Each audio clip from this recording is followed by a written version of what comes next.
Right, we're at Grenvilles Lake. It's in Cambridgeshire. We've got an exclusive 5-day session. There's myself, we've got Jerry over from Ireland, we've got Bernard that's been a long time member on this lake. He's been a member for probably 15 years. And we've got a good friend, Derek Piedown. It's first time Derek and Jerry have seen the lake. Myself, I'm a member, I've been here on this lake 2 years. Got some fantastic fishing, as you probably know. Lake record was just under 62 pounds, so followed by many big backup fish.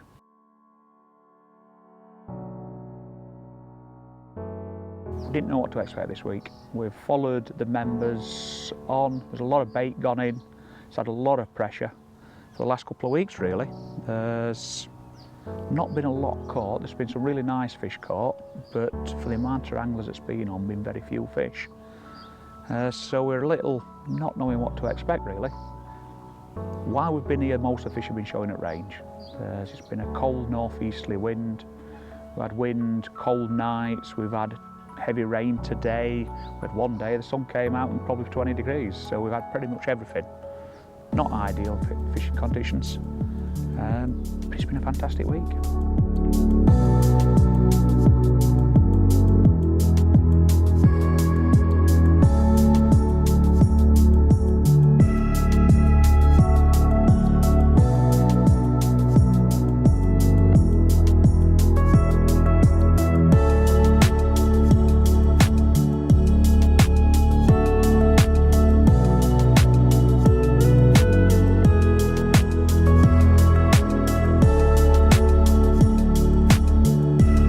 With trigger freezer baits. That's all we fetch, really. There's a choice of, because we've got a lot of stuff banned on this lake, no particles, no pellets, so it's just purely trigger, assorted sizes, 16mm, 20mm, an assortment of hook baits. We've got everything from liver supremes, white spice, plumker proigs, tried the lot.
This session is it's the first time I've seen the water, which is always difficult on a session, a one-off session. So I thought I'd talk about how I approach a water, particularly a water you haven't seen before, and how we try and get a result. This is a large water, this is 72 acres, so there's a lot of areas where the carp could be, and obviously a lot of areas where the carp aren't likely to be. So I think the first thing to think about when you come in is to keep an open mind. A lot of people would advocate doing a lot of research on a venue and talking to loads of people. I'm a little bit different to that really. I suppose I've been carp fishing a long time, so I expect that when I come I'll be able to use the things I've picked up over the years to be able to either find the fish or give me a good instinct of where they're likely to be under the prevailing conditions. I think some things to think about when you're approaching new water is keep an open mind, and other thing is the obvious ones of have a good walk round before you start. If you're lucky and you get a nice day for fish spotting, there's every chance you'll see fish close in the margins, which is what happened to us on this lake. In two areas we found carp very close in the margin, and despite the advice we got, which was to sort of fish in known areas over a lot of bait, it was too tempting to me to see fish close in, and I immediately set up in a swim where we'd seen fish. And I'm a big believer in the old Richard Walker adage, which is first find your fish, and second, don't frighten, don't scare them away. So I set up on a peg just for a single night. And I think another big mistake people will make when they're approaching new waters is, you see it a lot in France particularly, or on the continent, is that people will set up and pile loads of bait in and then wait for the fish to come to them. And I think they can, often that's the recipe for disaster, and it usually means a blank week or very little action, because the times I've seen people filling the water in and then having success, I could probably count on one finger. So I think the important thing is to try and find the fish first. And if you can't find them, if you arrive on a day where it's raining and it's not very good for fish spotting close in, the other alternative is to try and use your own instincts to set up in a swim where you think they're likely to be. Don't put the load of bait in, maybe an handful of bait or fish PBA bags, and then just watch the water for as late as you can, and get up as early as you can, and watch and watch and watch, and let the fish try and show you where they want to be before you actually start fishing. Now that means you've got to be particularly mobile, so it's not worth setting up a full camp on the first night. I think it's important to try and stay as mobile as possible, especially in the early part of the session. And that's what I did basically. I set up in a swim. There was definitely fish there. Late in the evening, just before dark, I saw that they started rolling. Though they'd been in the margins, I saw them rolling about 100 yards out. And I got the impression over the next sort of 12, 14 hours that it was a place where they came during the day, but it wasn't particularly a feeding area. It was more like a sunning spot, because it was quiet in the margins. So I upstick straight away and moved up to another peg further up the bank, where there was an island, which is obviously a bit of a feature on any lake, and there was definitely fish in the area, and I tried the approach of sort of putting a fair bit of bait round each rod to try and entice a take. But 2 nights in that peg produced not a take, and I think the shows from fish gradually dwindled, so there was just the odd one. And 2 nights is plenty without a bite. So I got itchy feet again, and I came down to this area and immediately saw fish close in again, and again went through the routine of not trying to, making sure I didn't frighten them, and started off just putting a little bit of bait in. And as soon as I put my rods out, I slack lined them, which is another thing I think about on some of these waters, is that tight lines across a bay such as this, it will spook fish what are already in situ. So I slackened right off. I usually get my rods out and then tighten up, but then pay a couple of foot off so the line bows down onto the lake bed. And that's what I did last night. And from an hour after getting my baits out, I was getting line bites, which proves that there was obviously fishery in the area. And I'm very pleased to say that in the early hours of the morning, amongst the rain, I managed to land a PB UK mirror of £39.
We arrived at Grenvilles in 2003 and took on an empty pit with no trees, no reeds and a few bits and a game plan. And that game plan was to build the best fishery that I possibly could. And we're coming along to achieving that goal more and more every year. With what we've achieved, fencing, the fish stocks now are second to none. The quality of the fish, the membership now, we're just ticking along nicely and just going to try and make it better and better. How we went about choosing the fish stocks when I was going to start? Well, I did some research once we'd got the lake, and you can't just go and get fish. You have to order them a year in advance for the stocks because they're quite hard to get. And I ended up setting on John Payton's fish, which is Fisher's Pond, Mark Simmons, obviously the same things but a little bit bigger from Mark, and Andy Parker, the beautiful scaly fish we've got now. John also and Mark do some beautiful scaly carp now. So we went about that. First year, 100 C4s come in from Mark, and 324 3-4 pound, 2-3-4 pound scalies from Andy Parker. Absolutely stunning little things, and if you see them now you'll know what I mean. And then over the years we thought, right, the next year I ordered 150 from Mark and 400 from John, the greens. And I honestly think the green fish, because I got them at a smaller weight of C3s, they came in here 4, 5, 6 pound. They will be the biggest fish this country have seen. They had an extra year in here, they got into the natural food and this place, and away they went. And over the years after that, that was the big stockings. There was 100 coming in and then 50-50. We had the ponds dug, a quarantine pond, just being over the top. When they came in, they went in there. I'd take a few out of the lake, put them in there for a few months with them until the temperatures were right. It always was. We were just being over the top because they come from the same place.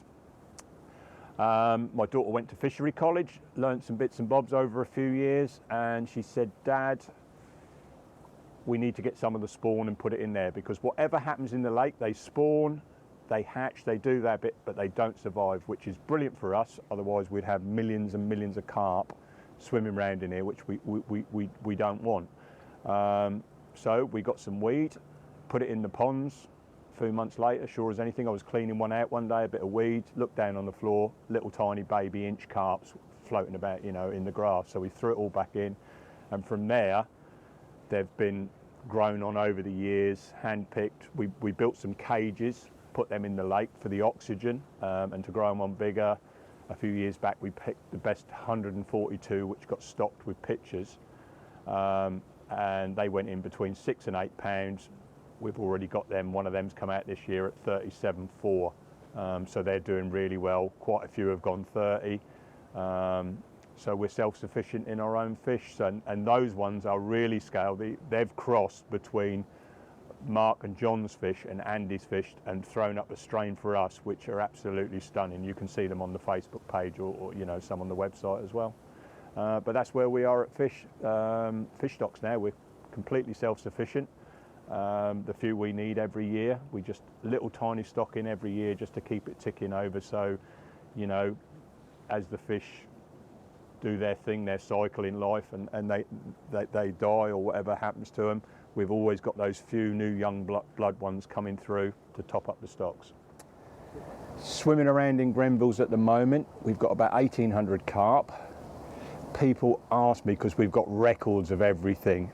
We had a little mishap a few years ago. We got a little flood come in and 300 got in that weren't meant to go in, but they did us a world of favours.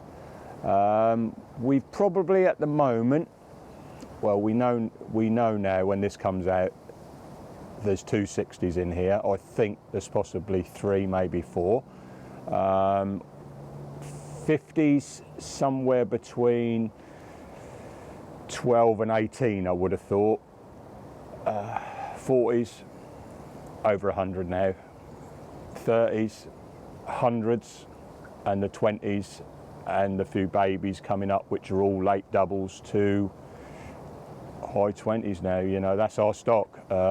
We've got a policy where we invested in stock ponds a few years ago through my daughter Yasmin, and that worked a treat. We grow our own fish now, so, and this will be, apart from the ones that come out of the cages and the ones we stocked ourselves this year, there'll be 50 being introduced into the lake in late October, early November, and that's our policy now. We just, you know, we just pick the best coming on through their spawn in the ponds, and we just grow them up like that. So we're as safe as we could be with stocking fish.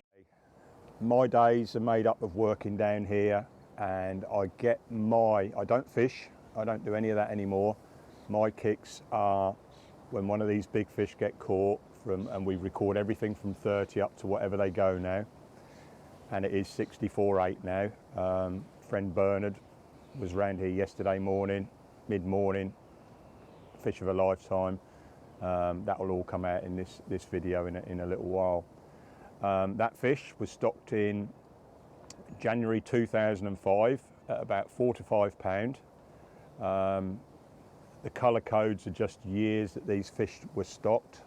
That's the green. Luckily for me, I had 400 of them. Bernard had green 124 yesterday, 64.8. Green 123, the one before it is, last time I see her I didn't see her actually, I was on holiday, but she came out in December at 61.13. And there's one that's possibly bigger as well, all green. But she was stocked in January 2005 at that 5 pound. 3 years later, she would have gone 30, and we've got records of her all coming up. Last year, she came out 55 at the start of the season. A lad called Ralph had her. My friend Steve Cox had her on the 20th of August at 58.12, I think. And there she is yesterday at 64.8, just getting ready to have a little spawn, and off she'll go again. And next time we see her, who knows how big she'll be. Right, plans for the future is basically just to carry on where we are. I'm blessed to have a place like this. people call it a job, and yeah, it's a lot of hours this time, but to me it's just where I want to be every day, fun. Lisa's down here sometimes helping, or she was. Now we've got this beautiful 22.5-month-old son that Bernard and Jerry had the privilege of seeing yesterday and upsetting all their pop-ups and everything. So, you know, in years to come, we'll just carry on doing what we're doing, seeing how big we can grow these fish. But I'm sure, you know, we're going to grow into another category which this country's not seen, with English fish that are grown here, you know, in this country from here, from either eggs now or from the 4 or 5 pounders what we've had in. And one day, Yasmin, my daughter, and Freddie, you know, it will be theirs to carry it on in this way as well. We're on Grenvilles Lake in deepest Cambridgeshire in a place called Huntingdon, and Grenvilles Carp Lake is probably one of the most famous carp lakes in the country now, and with very good reason. It's got some gigantic fish in it, isn't it? Incredible fish. I think, well, I forecast when I joined the syndicate, approximately 10 to 12 years ago, that it'll produce a British record, and it's not far off that now. I also believe it'll rewrite the record books. I think it'll go down in history better than red wine. And that, I know that's a big statement to make, but it's so unique, and I've fished hundreds and hundreds of carp waters, and this one is so unique and so special that it gives not only the carp angler the same types of experiences as going to France even, because the stocking policy is starting to produce vast numbers of carp that are even better than some of the French waters, and they are pure English, which is unheard of. Well, I mean, and that's a fair point, because I mean there is so much controversy in carp angling, some justified, some unjustified, about carp stocks, where they come from, and there seems to be an elitist snobbery within carp fishing, and that's the great thing about this particular water, is it's a true born British carp lake. 100%. You know, there's a stocking history where every fish can be identified from photographs, from fingerlings, from small right baby carp right through to C2, C2, C3s, you know, maybe some C4s went in. and everything is recorded. And when you catch a carp in Grenvilles, and say it's a big carp over 40 pounds, the history of that carp is all recorded.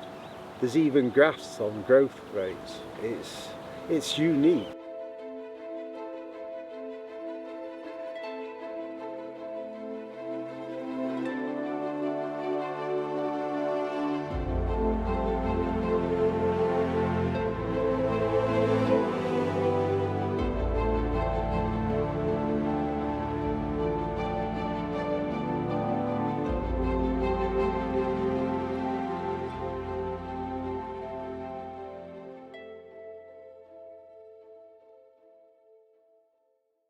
We're now on day 4. This is our last official day. We're 5 days here in Grenvilles, and we're on day 4. It's the last day of the last full day. We have to be off the lake around midday tomorrow, which is good because, you know, early morning into about 10 o'clock seems to be run time anyway, so we should have another stab at maybe a fish or two, fingers crossed. But coming here at the beginning of the week, you know, you try to cobble ideas together of the lake, especially if you're like me, you've never seen the water before. Luckily for Bernard, he's an experienced angler here. Bernard's been fishing here for 12 years, knows the lake really, really well. Before you go to a water, you know, your job as a carp angler is to try and, in a nice way, try and gather as much information about the venue as you can. Try and get as much detail of swims, what works, what doesn't, so that, you know, you can go with an idea in your head, but you must also be fluid enough in yourself that when you arrive, you can adapt quickly to what actually is in front of you, because preconceived ideas, anglers can just stick with them and not really get the best out of their spot. You've got to be able to adapt. So when I came here, my first protocol was to use wafters. I wanted to use a wafter rig on a very soft, supple hook link, because I know that most of the distant casters on here, this is a big fish water, and a lot of competent anglers, they do a lot of long range fishing, and I'm talking up to about 160 yards, you know, cast. I mean, that's like, I can't even begin to get my head around how much of a cast that is. That's just savage casting. But most of them are using short hook lengths, tiny baits, because that's all they can do when they're having to fine tune for a long chuck. So we're very lucky. The swim we're in is real short range fishing. I think the furthest we have to put a bait is about 110. Very doable. You can even with braided hook links cast that. So my idea was to start off with a simple but very effective wafter rig.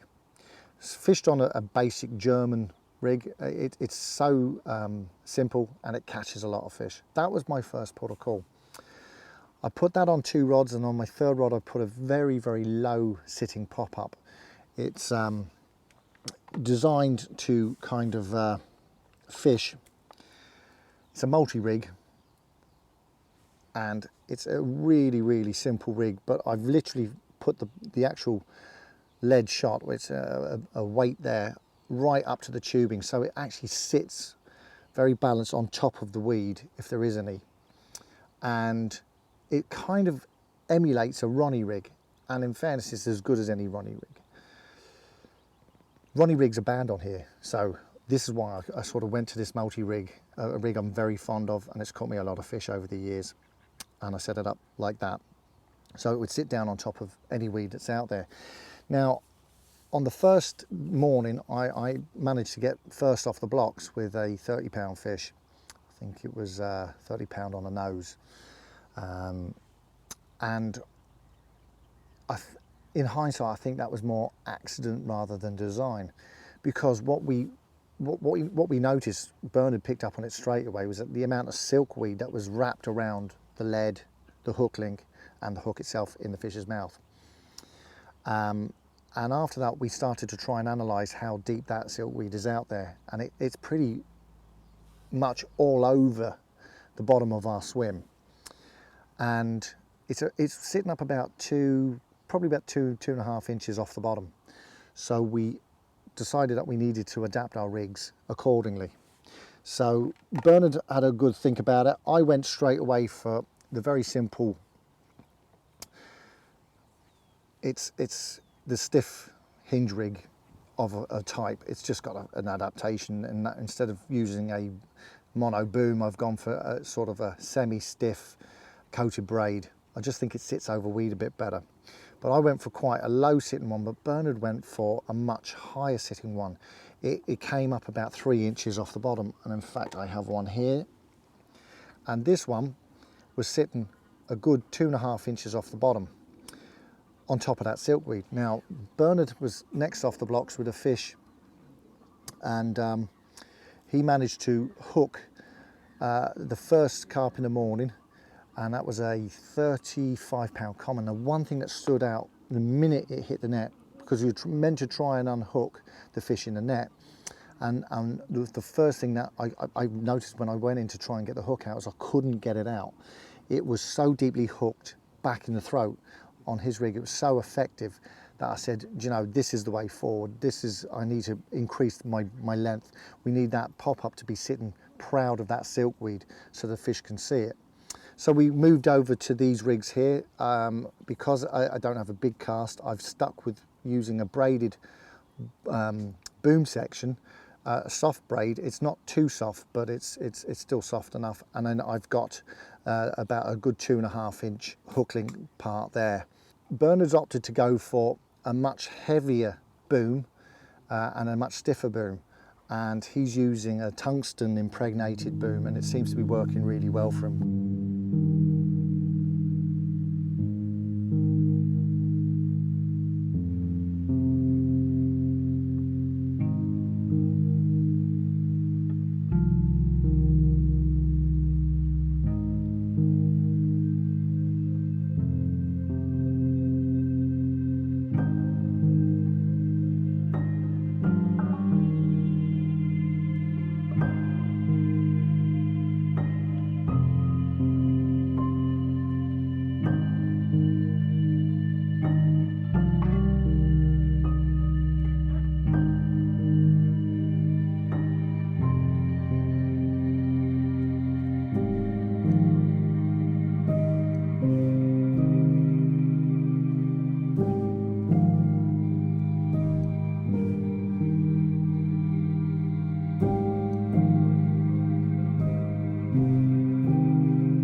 This session we've come out with trigger freezer baits.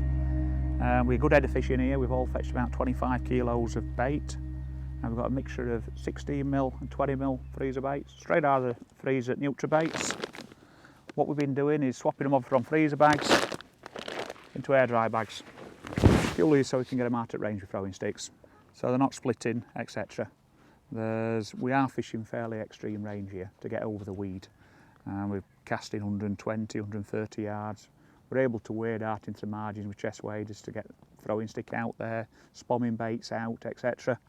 So that's how we're getting it done. Just literally drop them in an air dry bag, leave them overnight, ready to go. I'm quite passionate about my fishing. I care about it. And I'm here with 3 friends. And I've been very fortunate to actually fish this lake at this time. And today I've had an experience in my life. And bear in mind, I've been doing this, well, since I was 6 years old, and I've been carp fishing for nearly 40 years. And today I've actually broke my English PB. And for somebody of my age to actually break the PB, it gets harder because, you know, you catch bigger and bigger fish. And in the UK, there's not many waters that are practically, because to join a water and to target a particular fish, you have to be able to compete, because that's the type of society we live in. Grenvilles is unique that it's, today I've smashed my PB. I had a take this morning. Well, the first take I had, because I've been here for 48 hours, the first take I had was this morning and turned out to be a 35-pound common, which I was over the moon with, so excited.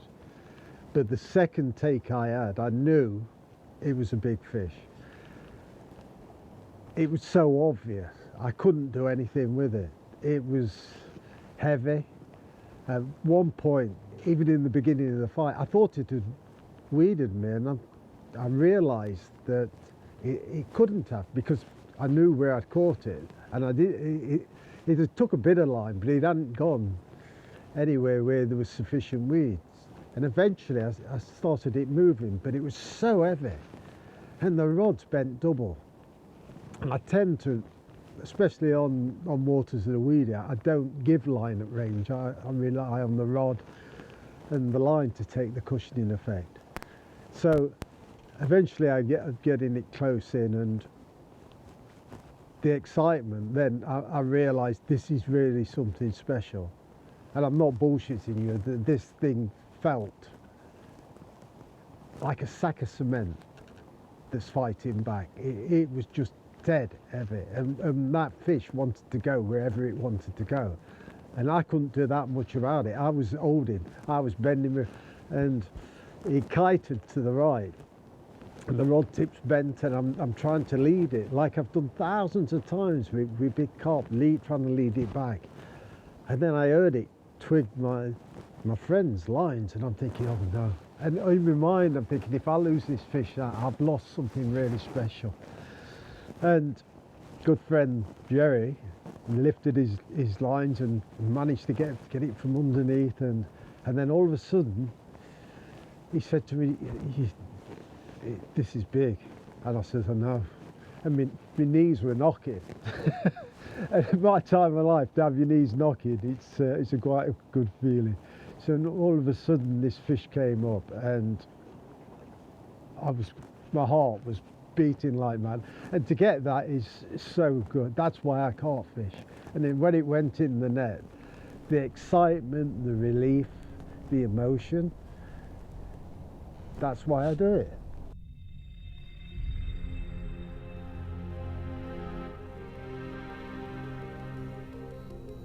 We're both kneeling over the ledge of the pontoon we're fishing off, and we're wrapping up the 64 in the net to slide into the sling, and the pontoon's actually vibrating. It's physically shaking because Bernard has the adrenaline. He's just shaking like a leaf, And it's just such a great thing. And Bernard's no stranger to big fish. He's had so many of them over the years, but he's not a young chap. And for someone of his age to still be that blown over by a fish and to be that excited and physically shaking, I thought, wow, that's what I want to aspire to.